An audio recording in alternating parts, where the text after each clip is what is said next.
Fala, meus queridos, deixa eu falar uma coisa pra vocês. Seu carro tá fazendo barulho aí, ó. Sabe o que pode ser? A maioria das vezes é essa pecinha aqui, gente, ó. Essa preta aqui, ó. A bieleta.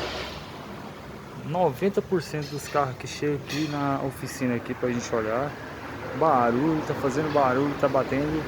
90% dos carros é só a bieleta que está com folga. Uma dica aí pra vocês aí, às vezes chega um carro aí batendo suspensão, só trocar ela aqui. Essa aí é a peça, ó, a bieleta. A maioria dos carros troca ali e resolve os problemas do barulho, viu? Fica a dica aí.